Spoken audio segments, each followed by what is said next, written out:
Hello everyone, welcome back to my YouTube channel. So I'm back here as I told you and I make a promise कि मैं एक series लेके आने वाला हूँ जिसमें मैं जितने भी फाइनेंशियल इवेंट्स हो चुके हैं हम उनको समझेंगे, उनके रीजंस क्या थे. But before get to the history, let me make you familiar with these some words that I'm going to use a lot. So this video is just all about the basics. So like we understand what is recession, what is depression, and what actually the reasons for that. Because in the all the series I'm going to use these words a lot. So what is recession? So recession is a period of significant decline in economy that lasts for even months or years. So in simple terms, so जो GDP होती है किसी economy की, वो जो consecutively negative growth करने लगती है, सो हम कह सकते हैं कि there is a recession in a economy. So GDP just not the factor but there are a lot of. So that first one is rising unemployment rate. So if there is a GDP growing in a negative way, then to corporations and a lot of companies, they are not getting a lot of revenues and enough payable amount for just their employees. तो क्या होता है कि वो ले offs करना start कर देते हैं. And we have seen after COVID, हमने देखा कि बहुत सारी कंपनियों ने ले ऑफ्स किया. बट ये एक रिसेशन में बहुत बड़ा रीजन हो सकता है कि if there is a recession in economy and people are not getting salaries and layoffs हो रहे हैं, तो उनके पास मतलब और फ्रेशर्स के बाद उन्हें जॉब एंट्री नहीं रहती है. सो एक ये रीजन हो सकता है. और the second reason is falling stock market. जब ये सारे जो इंडिकेटर्स जब एक इकोनॉमी में दिखने लगते हैं, तो जो जितने भी एफआईआईज और मींस फॉरेन इंस्टीट्यूट इन्वेस्टर्स जो होते हैं और जो एफडीआईज जो लोग होते हैं, वो अपना पैसा इकोनॉमी से श्रिंक करने लगते हैं, वो पैसा निकालने लगते हैं, विड्रॉ करने लगते हैं. जैसे कि पिछले क्वार्टर में भी हमने देखा, that was not the reason for recession, but ऐसा वो पैसा निकालने लगते हैं. वो देयर इज अ फियर कि उनका पैसा उसमें इकोनॉमी डूब नहीं जाए. बिकॉज जो एफआईआईज जो होते हैं, वो बड़े चंक में पैसा अपना इन्वेस्ट करते हैं इकोनॉमी में for just getting more of rewards. So वो पैसा निकालने लगते हैं, देन मार्केट गोज डाउन, चले जाते हैं. तो रिसेशन के टाइम मार्केट भी डाउन रहता है. And third one is lower consumer spending price. So जब देयर इज अ रिसेशन, जब किसी इकोनॉमी में होता है, तो क्या है वहां पे बेरोजगारी है, लोगों के पास उतनी जॉब्स नहीं है. और फिर it's a simple means if there unemployment rate high in economy, तो लोगों के पास उतना पैसा नहीं रहता है, सो वो इन्वेस्ट करें या खर्च करें. सो इस रीजन से वहां के जो कंज्यूमर इंडेक्स प्राइस जो होता है वो ऑलरेडी डाउन रहता है. So the third one is business closing down. Because recession जब किसी इकोनॉमी में होता है, तो जो बिजनेसेस और of the economy just getting down and getting closed just for because वो उतना रेवेन्यू, बिकॉज कंज्यूमर प्राइस जो होता है, जो स्पेंडिंग होती है वो कम हो जाती है. तो जो बिजनेस होते हैं छोटे मोटे और जो बिजनेस होते हैं, वो खुद को सस्टेन नहीं कर पाते बिकॉज उनके पास उतना रेवेन्यू और उनके पास उतना वर्किंग कैपिटल नहीं होता है.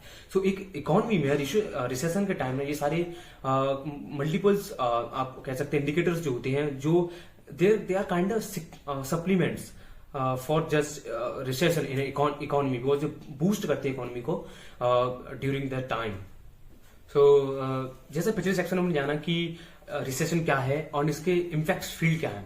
सो इस सेक्शन में हम जानेंगे कि what causes a recession, actually में रीजंस क्या होती है रिसेशन के. सो उससे पहले मैं बताऊं, जो इकोनॉमी जो होती है, it's just a cyclic, it's just grow in a cyclic way, because economy is just not growing in a straight way कि सीधा ग्रो कर रही है, नहीं. there is a cycle, कभी ग्रो कभी decline, but recession is just a trigger point for the economy. So कई सारे रीजंस इसके हो सकते हैं. तो पहला रीजन जो अभी इन हिस्ट्री रिसेशंस के one of the reasons, that is speculative bubbles. क्या होता है कि किसी भी एसेट्स के जो प्राइस होते हैं, वो they can't just shoot up because of any reason. तो there is a kind of bubbles कि जब वो बस्ट होता है ना, तो एक साथ जो फोमो होता है, जो रिटेल इन्वेस्टर्स का होता है, जो और इन्वेस्टर्स का होता है मार्केट्स में, इकोनॉमी को पर्सपेक्टिव से जो फोमो होता है, दे जस्ट वो पैसा जो होता है वो इन्वेस्टर्स निकालने लगते हैं इकोनॉमी से. सो सेकंड रीजन है इसका हाई डेट लेवल्स. जब इकोनॉमी में बैंक्स जो है अनयूजुअल लोन देने लगती हैं विदाउट कोलेटरल, जब वो लोन देती हैं, स्मॉल लोन ज्यादातर जो होती हैं, और जब कोई बड़ा बिजनेसमैन लोन लेता है, if there is uncertainty in their business, so क्या होता है कि जो पूरी इकोनॉमी जो होती है वो बेस्ड ऑन होती है कंपनीज को, because they are getting loans from the banks और इन अ बिग अमाउंट. तो अब वो रिपे नहीं कर पाते हैं. That will be the one reason for recession. So in third reason क्या होता है, एक्सटर्नल क्राइसिस होता है, क्राइसिस जैसे कि अभी रिसेंटली जो पॉलिटिकल टेंशन जो रहती है, अगर there is a war in between two countries, तो वहां पे जो सेंटिमेंटल होते हैं वो बहुत डाउन होते हैं किसी इकोनॉमी को लेकर. So like recently we have seen the pandemic COVID कि वहां पे बहुत सारा जो इकोनॉमी को सफर करना पड़ा था. So there was a kind of recession. So the fourth point जो होता है, पॉलिसी मेकर्स लाइक गवर्नमेंट और जो बैंक्स होती हैं, they are responsible for policy makers. अब उन दोनों के बीच में थोड़ा मैसअप हो जाता है, then it will be the reason for the recession. तो जैसा कि पिछले सेक्शन में हमने जाना कि रिसेशन क्या होता है, उसके रीजंस क्या होते हैं. सो इस सेक्शन में हम जानेंगे कि why matters recession. So you might be thinking like, why should I care about recession? So first one is job losses, because recession is a tough time for economy. तो उस टाइम पे क्या होता है ना कि जॉब सस्टेन रहना it's very tough. और I think you have seen peoples like they got suffered in 2008 crisis. So second thing is जो स्टॉक मार्केट होता है वो डिक्लाइन करने लगता है if you are a investor and you have invested a lot of money in there. So in recession's time, so recession can hurt your portfolio a lot. So ये एक individuals की life पे impact पड़ सकता है. So this kind of impact so we can face during a recession, but there is a catch, because recession is just not is a totally bad thing, because it's about your knowledge or about your perspective.